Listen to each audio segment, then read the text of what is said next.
दोस्तों, अगर आप खुद को बहुत कमजोर और लाचार पा रहे हैं, कुछ करने की सोच रहे हैं पर कर नहीं पा रहे हैं, या यूं कहे कि आपके अंदर आत्मविश्वास की कमी है और हर जगह आपको असफलता का मुंह ही देखना पड़ रहा है, तो आपको जीवन में एक बार इस सच्ची कहानी को जरूर सुनना चाहिए।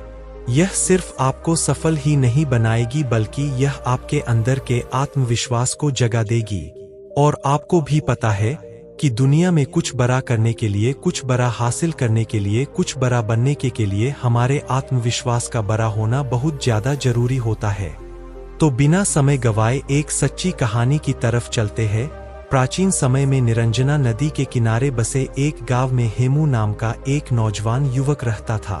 आपको जानकारी के लिए बता दें, निरंजना नदी के पास में ही एक वट वृक्ष है। उसी के नीचे बैठकर महात्मा बुद्ध को ज्ञान प्राप्त हुआ था। दोस्तों, उस समय शिक्षाएं आश्रम में दी जाती थी। उस समय की दी हुई शिक्षाएं आज के समय में बिल्कुल फिट बैठती है। हेमू का बचपन तो अच्छा गुजरा, धीरे धीरे वह बड़ा भी होने लगा। कहते हैं ना कि जब जिम्मेदारियों का बोझ सर पर आता है तो हमारी असली परीक्षा होती है। बचपन में माता पिता का हाथ हमारे सर पर होता है तो हमें कुछ पता नहीं चलता है, लेकिन जब खुद कमाना पड़ता है तभी हमारे असली संघर्ष और हिम्मत की पहचान होती है। हेमू भी बड़ा हो गया था, कमाने लायक हो गया था। बारिश का मौसम था, हवा भी खूब तेज चल रही थी और ओले भी पड़ रहे थे। हवा इतनी तेज बह रही थी कि ऐसा लग रहा था वह पैरों को उखाड़कर अपने पास बहा ले जाएगी। हेमू के घर पर 2 बैल थे। बैलों के द्वारा ही उनकी खेती बाड़ी का काम काज चल रहा था, लेकिन आंधी और वर्षा इतनी तेज थी कि बारिश में बैल भीग रहे थे। हेमू की माता ने भीग रहे बैलों को घर में लाने के लिए जैसे ही बाहर निकली, वैसे ही वह फिसलकर गिर गई और उनकी कमर टूट गई। फिर उसकी माँ कभी ठीक से चल नहीं पाई। बहुत सारे पैसे उनके इलाज में खर्च हो गए, फिर भी बहुत खास असर नहीं हुआ। धीरे धीरे समय बीतने लगा। हेमू की माँ अब ज्यादातर अपने बिस्तर पर ही लेटी रहती थी। हेमू नौकरी की तलाश में, कामकाज की तलाश में घर से बाहर निकल आया, क्योंकि अब उसे पैसों की जरूरत थी। तभी तो घर का काम आसानी से चल सकता था, इसलिए कामकाज की तलाश में वह घर से बाहर निकल गया।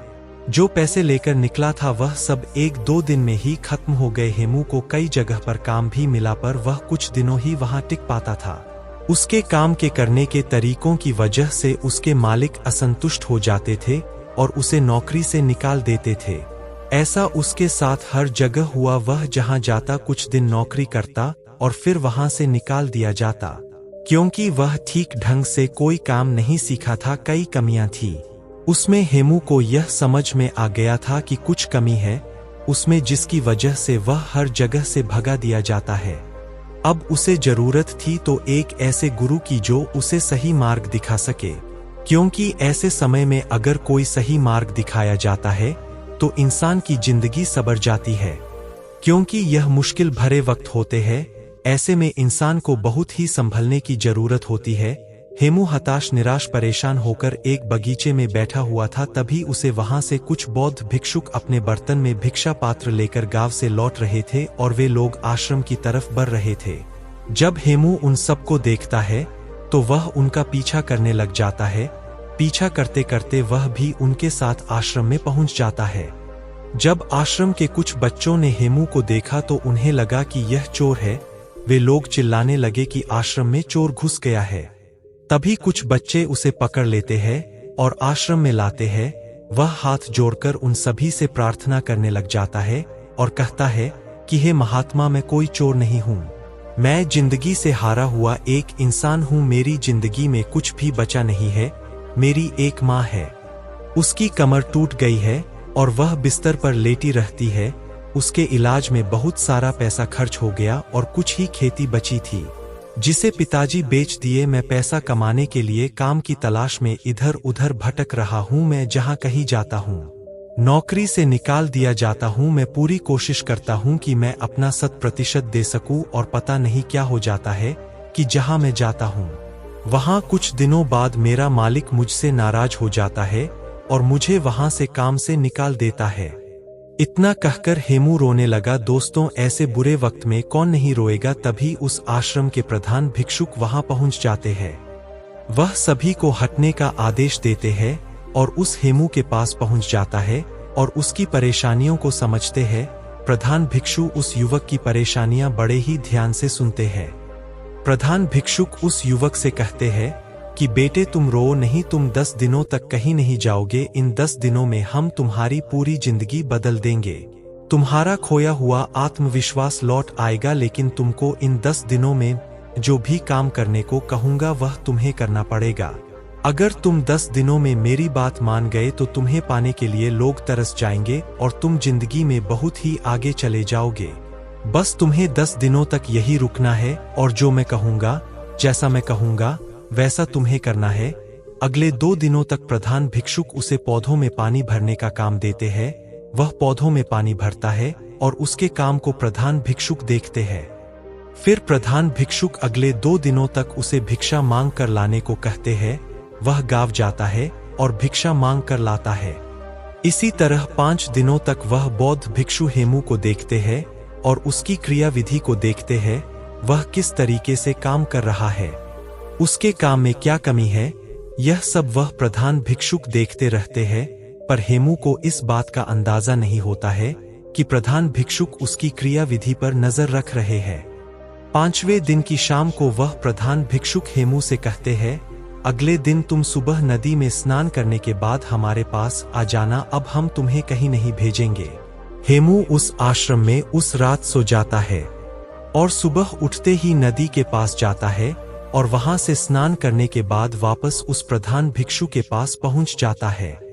वह बौद्ध भिक्षु को प्रणाम करता है और उनके पास बैठ जाता है। हेमू कहता है कि हे महात्मा, 5 दिन बीत गए हैं पर अभी भी आपने कोई ज्ञान नहीं दिया है, कोई बात नहीं बताई। अब तो सिर्फ 5 ही दिन बचे हैं। अब मुझे फिर से वही ठोकर वाली जिंदगी जीने को मिलेगा, क्योंकि 5 दिनों तक मुझे इस आश्रम में खाना तो आसानी से मिल गया। आश्रम के खाने को खाकर वह अपना पेट आसानी से भर लेता था, पर 5 दिनों बाद उसकी चिंता फिर से बढ़ने लगी। गुरु उसके चेहरे पर जो चिंता का भाव था उसको आसानी से पढ़ लेते हैं और कहते हैं कि हेमू, हमने इन 5 दिनों में तुम्हारी गलतियों को देखा है। क्यों लोग तुम्हें भगा दे रहे हैं, क्यों कोई तुम्हें नौकरी पर नहीं रख रहा है और तुम क्यों हर जगह असफल होते जा रहे हो, यह सब मुझे अब पता चल गया है। अब मैं तुम्हें 7 ऐसे तरीके बता रहा हूं जो तुम्हारी कमियों को दूर करने के साथ साथ तुम्हारे अंदर के आत्मविश्वास को बढ़ा देगा। वह बौद्ध भिक्षुक हेमू से कहते हैं कि तुम्हारे अंदर आत्मविश्वास को बढ़ाने वाला पहला तरीका है, पहले छोटे छोटे कामों को करो और सबसे पहले उन्हीं छोटे छोटे कामों को करने का लक्ष्य बनाओ।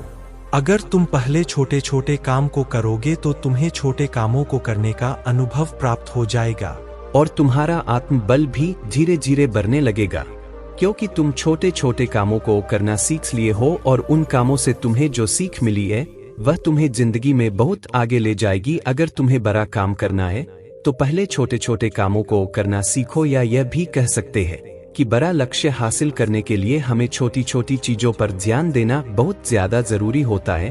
अगर तुम शुरू में ही बड़े काम करने लगोगे तो तुम्हारे पास कोई अनुभव नहीं रहेगा, और जब तुम्हारे पास कोई अनुभव नहीं रहेगा तो तुम उस काम को बहुत ही अच्छे तरीके से नहीं कर पाओगे और तुम्हें उस कार्य में सफलता जरूर मिलेगी। यही वजह रही कि तुम जहां भी जा रहे थे तुम बड़ काम की तलाश कर रहे थे, जबकि तुम्हें छोटे काम करने आता नहीं है।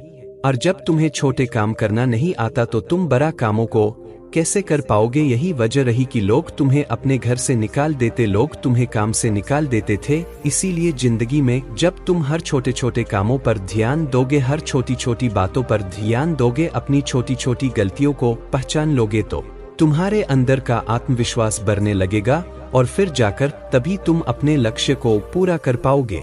जब तुम्हें छोटे कामों को करने का अनुभव प्राप्त हो जाएगा तो तुम्हारे अंदर का आत्मविश्वास धीरे धीरे जागने लगेगा और वह आत्मविश्वास इतना बढ़ जाएगा कि तुम बड़े काम को बड़ी ही आसानी से कर लोगे। आत्मविश्वास बढ़ाने वाले तरीकों के बारे में बात करते हुए महात्मा दूसरा तरीका बताते हुए कहते हैं, अभ्यास करने की आदत डालो। जब तुम कोई काम करना चाह रहे हो, चाहे वह कोई भी काम हो, तो पहले उसके बारे में अच्छी जानकारी लो, और जब तुम्हें उस काम के बारे में पर्याप्त जानकारी मिल जाए तो तुम उस काम को करना शुरू करो। बिना जानकारी लिए अगर तुम उस काम को करोगे तो तुम्हारा समय भी नष्ट होगा और तुम उस कार्य को पूरा भी नहीं कर पाओगे। इसीलिए जब तुम कोई काम करने जा रहे हो तो पहले उसके बारे में जानकारी लो। जब तुम्हें उसके बारे में जानकारी मिल जाए तब तुम उस काम को करना शुरू करो। 1 दिन करोगे, 2 दिन करोगे तो तुमसे वह काम उतना अच्छा नहीं होगा, लेकिन अगर दिन प्रतिदिन तुम उसका अभ्यास करते हो तो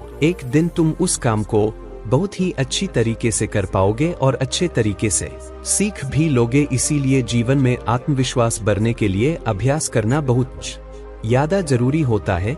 मान लो कि तुम्हें तलवारबाजी सीखना है तो पहले तुम तलवारबाजी के बारे में अच्छी जानकारी लो, और जब तुम्हें तलवारबाजी और तलवार के बारे में अच्छी जानकारी मिल जाएगी तो फिर तुम उसके बाद अभ्यास करो, और जब तुम उस पर खूब अभ्यास करोगे तो तुम उस काम में निपुण हो जाओगे और फिर तुम्हारे अंदर का आत्मविश्वास धीरे धीरे बढ़ने लगेगा और तुम्हें लगने लगेगा कि तुम यह काम कर सकते हो। इसीलिए अगर अपने जीवन में आत्मविश्वास को बढ़ा है, सफलता पाना है, तो अभ्यास करना बहुत ज्यादा जरूरी होता है।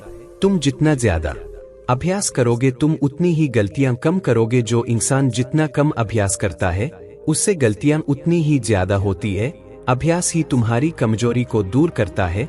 एक अच्छा सेनापति अपनी युद्ध कला पर बहुत अभ्यास करता है, तब जाकर वह एक अच्छा सेनापति बन पाता है। एक अच्छा योद्धा तभी जाकर वह कहलाता है। फिर आगे प्रधान आत्मविश्वास बढ़ाने वाली तीसरी तरीका बताते हुए कहते हैं, खुद को जानने का प्रयास करो। खुद की कमजोरी और ताकत के बारे में तुम जानने का प्रयास करो। अगर तुम्हें अपनी कमजोरी के बारे में पता है तो निश्चय ही तुम जो भी काम कर रहे हो उस काम को बहुत ही अच्छे तरीके से कर सकते हो, और अगर तुम्हें अपनी मजबूती भी पता है तो भी तुम बहुत ही अच्छा कर सकते हो। मान लो तुम्हें राजा के सेनापति में भर्ती होना है, तुमने जो युद्ध कला सीखी है उस पर अभ्यास ही नहीं किया है। अगर तुम्हें अपनी कमजोरी भी नहीं पता है तो तुम्हारा विरोधी तलवारबाजी में तुम्हें हरा सकता है, लेकिन अगर तुम्हें अपनी कमजोरी पता है तो तुम सामने वाले को मौका नहीं दोगे। इसलिए खुद की कमजोरी को समझने का प्रयास करो और उस पर कई बार अभ्यास करो ताकि सामने वाला तुमको कभी हरा ना पाए। फिर बौद्ध भिक्षु उस हेमू से कहते हैं कि तुम काम करने जाते थे लेकिन तुम्हें अपनी कमजोरी के बारे में नहीं पता था, जिससे तुम्हारा मालिक बड़ी ही जल्दी तुम्हारी कमरियों को पकड़ लेता था, और जब किसी को तुम्हारी कमजोरी पकड़ में आ जाएगी तो वहीं से तुम्हारी उल्टी गिनती शुरू हो जाएगी। इसीलिए अपनी कमजोरी को जानने का प्रयास करो, और जब तुम्हें अपनी कमजोरी के बारे में पता चल जाएगा तो फिर तुम्हें कोई हरा नहीं सकता। महात्मा आत्मविश्वास को बढ़ाने वाली चौथा तरीका बताते हुए कहते हैं, तुमने अभ्यास करना तो सीख लिया, अपनी कमजोरी को भी जान लिया, लेकिन अगर तुम्हें अपने आप पर नियंत्रण नहीं है तो इन सब का कोई मतलब नहीं रहेगा। इसलिए अपने आप को नियंत्रण में लाने के लिए सबसे पहले मन को नियंत्रित करो, शांत करो। जब तुम्हारा मन नियंत्रित हो जाएगा, शांत हो जाएगा, तब तुम अपने कार्य पर बहुत ही ज्यादा ध्यान दे पाओगे, और जब तुम अपने कार्य पर ध्यान देने लगोगे तो गलती होने की गुंजाइश बहुत ही कम होने लगेगी। इसीलिए मन को नियंत्रित करना, शांत करना बहुत ही ज्यादा जरूरी होता है।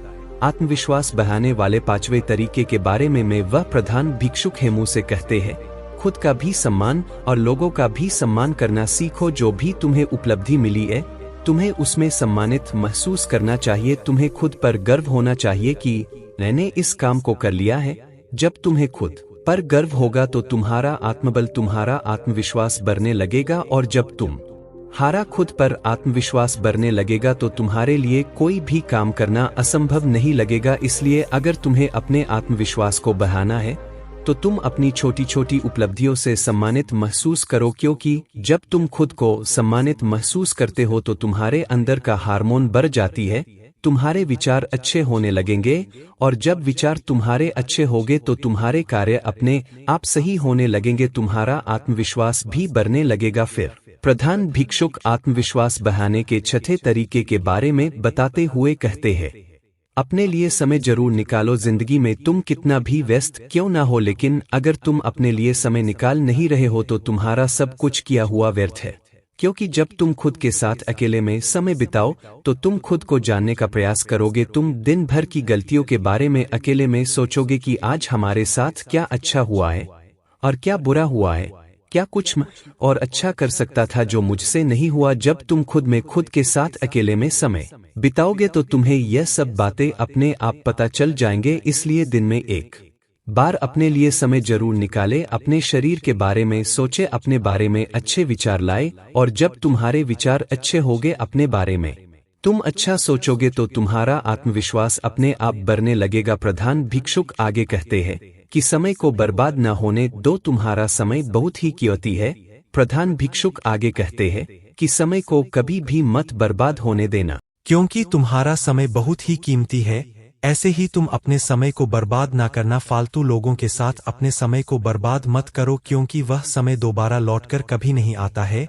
जो लोग समय को बर्बाद करते हैं उन्हें बाद में बहुत ही पछतावा देखने को मिलता है, क्योंकि अगर तुम हर कार्य को सही समय पर करते हो तो तुम्हें किसी भी चीज का भय नहीं रहेगा, तुम्हें किसी बात की चिंता भी नहीं सताएगी कि मैं यह कभी नहीं कर पाऊंगा। जब तुम हर कार्य को सही समय पर करोगे, अपने समय का सदुपयोग करोगे, तो तुम्हारा आत्मबल, तुम्हारा आत्मविश्वास अपने आप जागने लगेगा। जो इंसान समय को जितना ज्यादा बर्बाद करता है, समय भी बाद में उसे उतना ही बर्बाद कर देता है। इसलिए समय की कीमत को समझो और उसको बर्बाद ना करो। प्रधान भिक्षुक आत्मविश्वास बनाने के 7वें तरीके के बारे में बताते हुए कहते अपने शरीर का ख्याल रखो। अगर तुम्हारा स्वास्थ्य ठीक है तो ही तुम जिंदगी में कुछ कर सकते हो।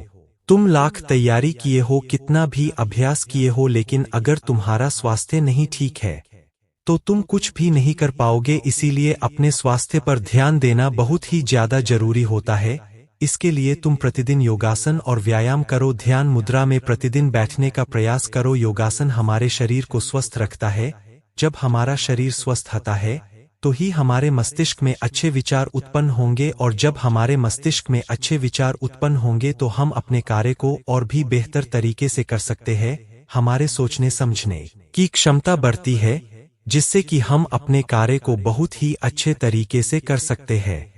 दोस्तों, प्रधान भिक्षुक हेमू से कहते हैं कि बेटा, अगर तुम मेरी इन 7 बातों को अपने जीवन में अपनाते हो तो तुम्हें जीवन में आगे बढ़ने से कोई नहीं रोक सकता है, क्योंकि तुम्हारा आत्मविश्वास तुम्हें सफलता जरूर दिलाएगा। प्रधान भिक्षु हेमू से कहते हैं कि हेमू, तुम यही मेरे पास 15 दिन और बिताओ, पहले अभ्यास करो, फिर मैं तुम्हें राजा के यहाँ भेजता हूँ। 15 दिन बाद प्रधान भिक्षु हेमू को राजा के यहाँ भेजते हैं। राजा हेमू की कार्यशैली को देखकर बहुत ही प्रभावित होता है और वह उसे अपनी सेना नायक के रूप में सम्मिलित कर लेता है, जिससे उसका जीवन बहुत ही अच्छे तरीके से बीतने लग जाता है। तो मुझे उम्मीद है अगर आप सब भी इन 7 तरीकों को अपने जीवन में अपनाते हैं तो आप भी अपने आत्मविश्वास को बढ़ा सकते हैं, और जब आपका आत्मविश्वास बढ़ जाएगा तो आप अपने जीवन में कुछ भी पा सकते हैं। तो दोस्तों, उम्मीद है इस वीडियो से आपको काफी कुछ सीखने को मिला होगा, और अगर कुछ सीखने को मिला हो तो हमारे इस वीडियो को लाइक, शेयर, संस्कारी जीवन चैनल को सब्सक्राइब जरूर कर लीजिएगा, और साथ ही कमेंट में नमो बुद्धाय जरूर लिखिए। धन्यवाद।